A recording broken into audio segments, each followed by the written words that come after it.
Hey guys, it's Sunday night. Um, Had an interesting day, I think. Well, no, I mean it's not interesting as in like interesting stuff happened. It's interesting as in emotionally strange. Um, I went and saw The Odyssey today. Uh, I enjoyed the movie. The 70 millimeter IMAX experience was rather intense. It was kind of a lot.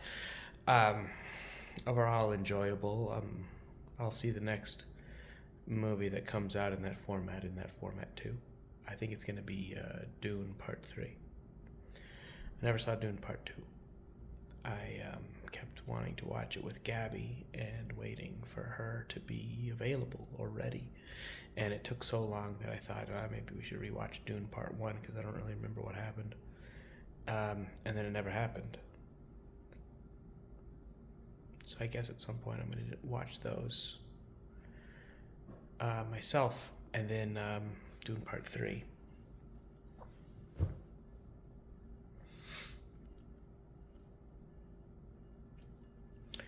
I felt good before the movie. I felt good during the movie. And then after the movie, that's when I really felt alone because I saw the movie by myself and it was all right.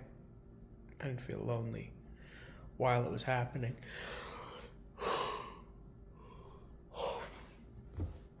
But after the movie, when I was leaving the theater, that's when I really noticed how alone I was.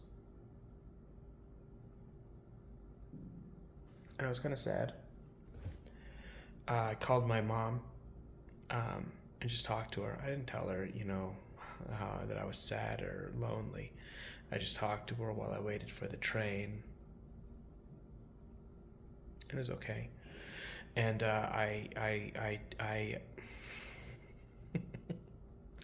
I watched some more videos moved forward in that class, the specialization I'm doing on Coursera, while I was on the train both to the theater and then back from the theater. I worked on the workbook, and it's getting really close. Honestly, I might actually get to finish it this week and release it next weekend.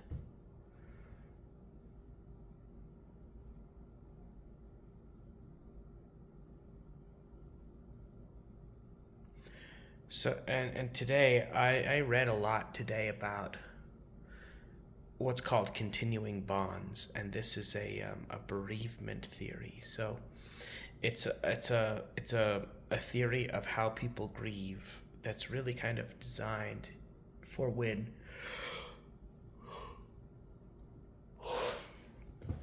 it's designed for the death of a loved one, for when a loved one dies, particularly unexpectedly. But I think that it might be a helpful theory for me right now. So, continuing bonds, older theories of grief say that this is my understanding, okay, and I've read about this for one day. I'm not an expert. I'm a guy who read a bunch of articles in one day. Um, More kind of traditional grieving theories about experiencing grief say that the important thing is being able to let go and move on.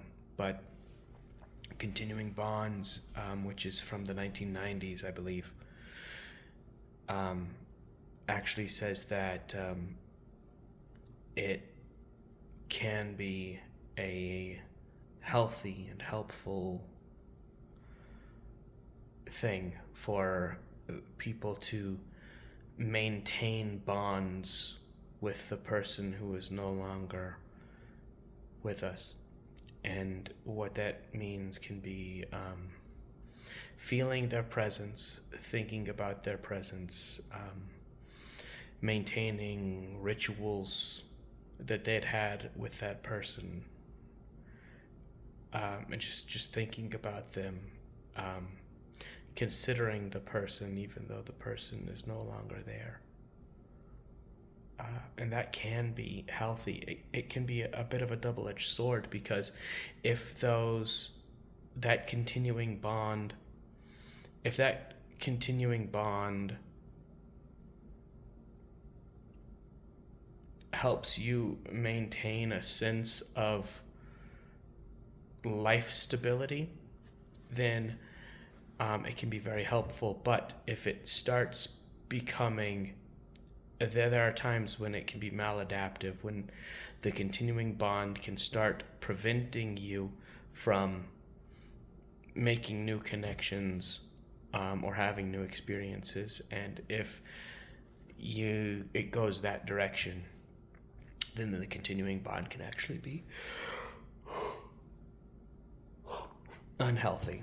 I feel like every day I don't start yawning until I'm recording these. Or maybe I am yawning the whole time and I just don't realize it until I start recording, because I'm trying to talk, and most of the rest of the day I'm not trying to talk. But I feel like I yawn a lot in these videos. And part of that's definitely that I film them pretty late, right before going to bed. Right, so the reason I think continuing bonds might be helpful for me, I've really got two things. First, it has been helpful for me to imagine what it would feel like, or what my life would be like if, this kind of sounds messed up, but it has been helpful for me to imagine how I would feel, or what my life would be like, if Gabby had died instead of us getting divorced. Now, that is something that I have thought about a lot, because it was a major anxiety for me. I mean, it's kind of silly or preposterous or ridiculous or unnecessary how many nights I stayed up, I couldn't sleep, because I was terrified that Gabby was going to get in an accident, or have an aneurysm, or just anything, and just suddenly be gone. I was absolutely terrified of it. And I still am. I'm kind of living it, but I am still terrified of it. But perhaps because, for two reasons. I think it's helpful for two reasons. One, I've spent a lot of time thinking about what my reactions to that should be. And one of them is that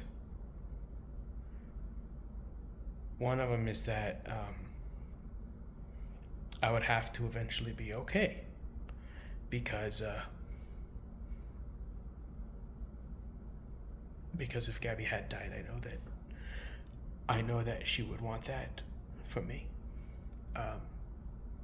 It would be a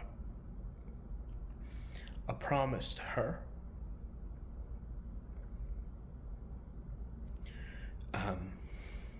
A promise to her that I would be okay eventually. And so I think that holds over to now. I don't know what she's feeling or what she's thinking in her heart, but I know that I want her to recover, and I want her to be happy, and I think that she would want the same thing from me.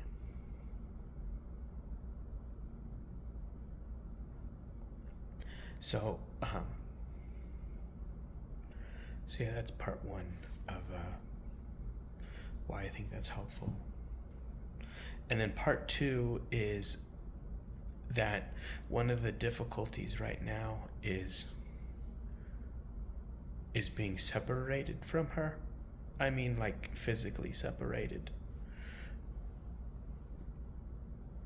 Where, day after day after day, I don't see her, I don't talk to her. And if she had died, then that would be forced upon me. The hard thing right now is knowing that, like, I could go to where she is. I could email her. I could call her, whatever it may be. I could contact her in some way. I could physically be there with her. Like, it's technically possible. Whereas if she had died, it would not be possible at all to do either of those things. And so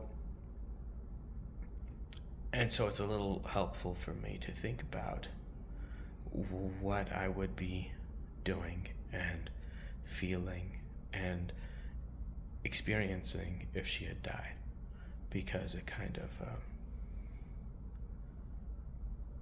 it forces me into those two things. It forces me into promising that I'm going to recover, and it forces me into not contacting her. So that really helps. And then the second reason that I think continuing bonds might be good for me is because I know that I am not going to stop loving her, because that's part of who I am. I'm not a person who stops loving. I love very deeply, very quickly, very passionately, and pretty permanently. I love permanently as well.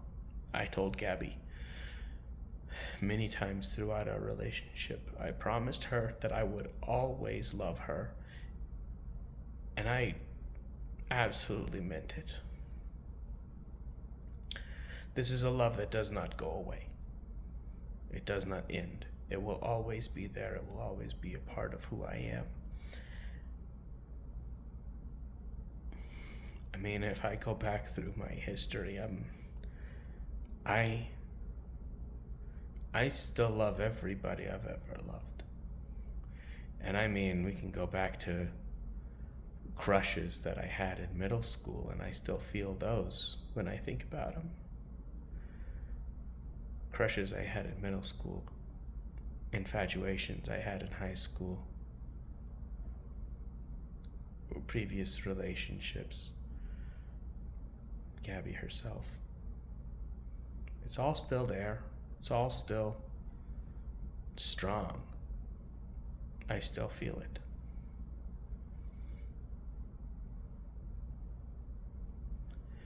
So yeah, I don't stop loving people even 20 years later. So I'm not going to stop loving Gabby. So this, let go, move on thing, I don't think is going to work for me. But continuing bonds, I think might. Because it doesn't force me to, like, reject those feelings, doesn't force me to ignore them. It says, yeah, you're going to love her, you're going to love her forever, but that doesn't mean you can't love other people too. It doesn't mean that you can't still have every bit as full of a life. It doesn't mean you can't have every bit as full of a future. So that's why I think continuing bonds is going to be good for me. So I'm meeting with Sarah, the counselor, tomorrow, and I'm going to talk to her about that. I don't know if she knows about it. I mean, I don't know what the thing is, but I'm going to tell her that I've read about it, and I know I've talked to her about grief before, so I'm going to tell her that I've read about it, and I think that my version of grieving and moving on is going to look like that.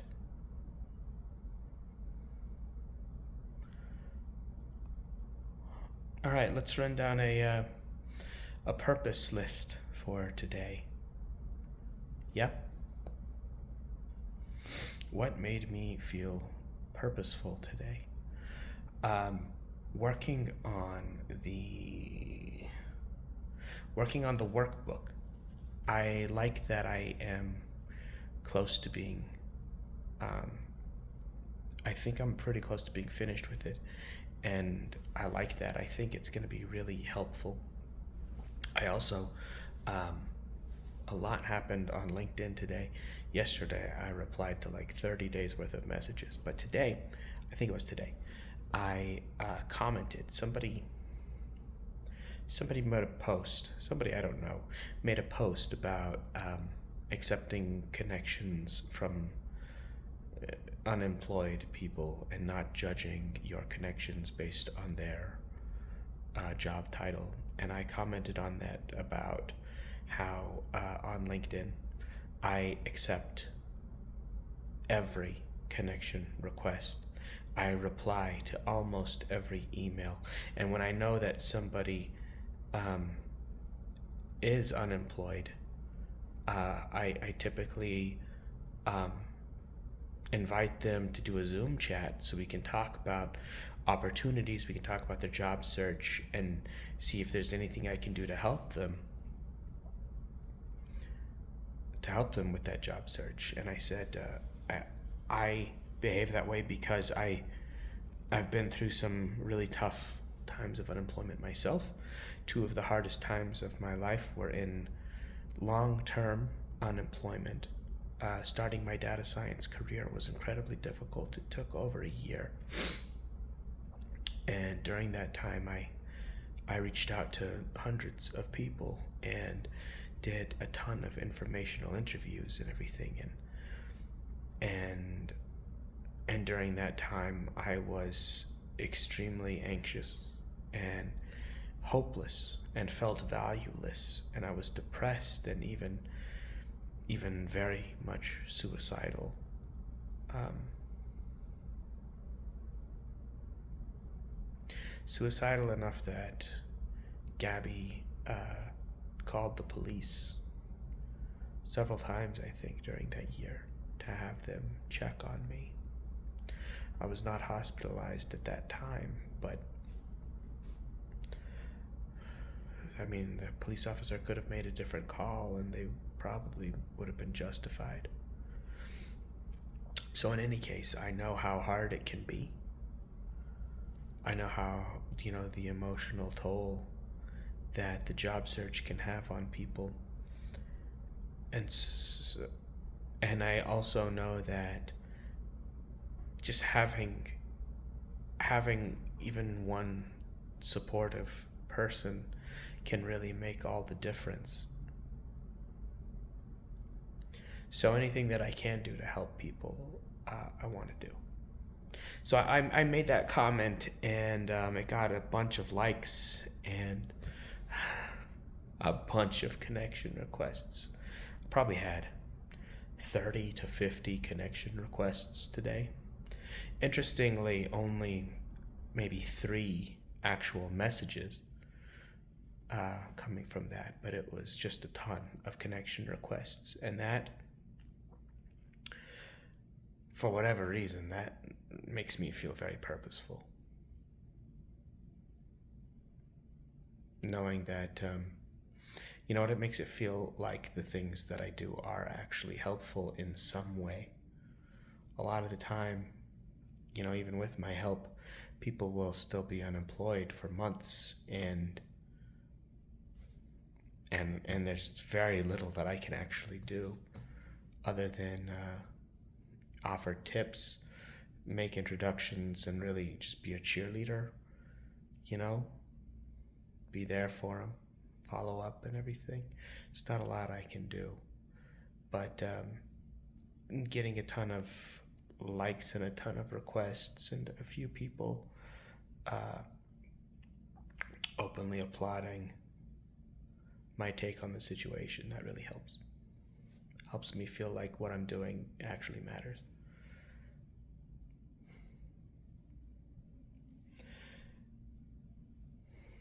You know what? Seeing the Odyssey also helped me feel purposeful.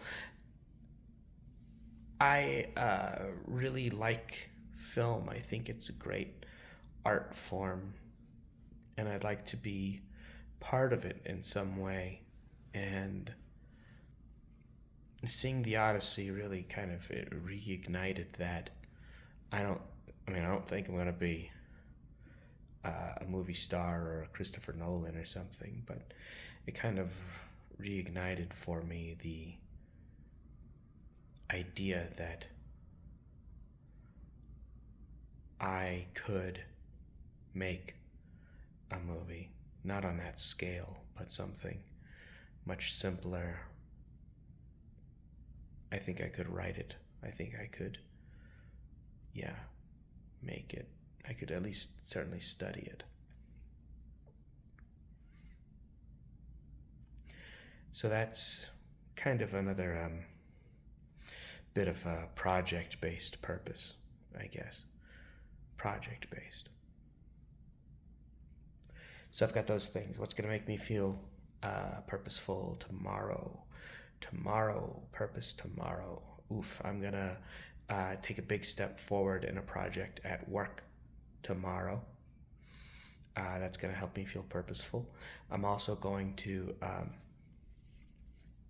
I was asked to write up about all the different projects, that I've got on my roadmap.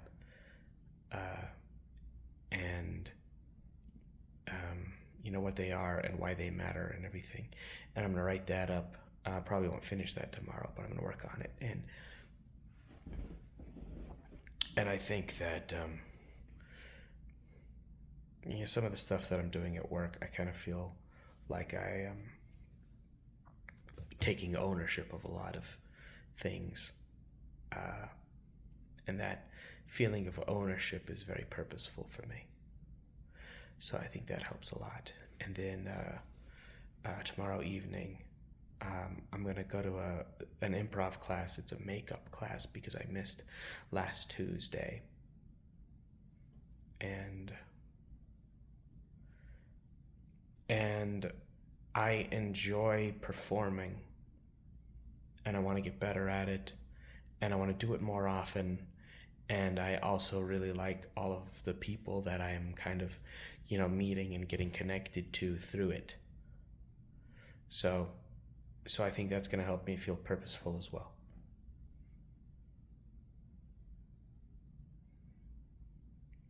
Yeah, you know what? As I sit here right now, I'm kind of excited about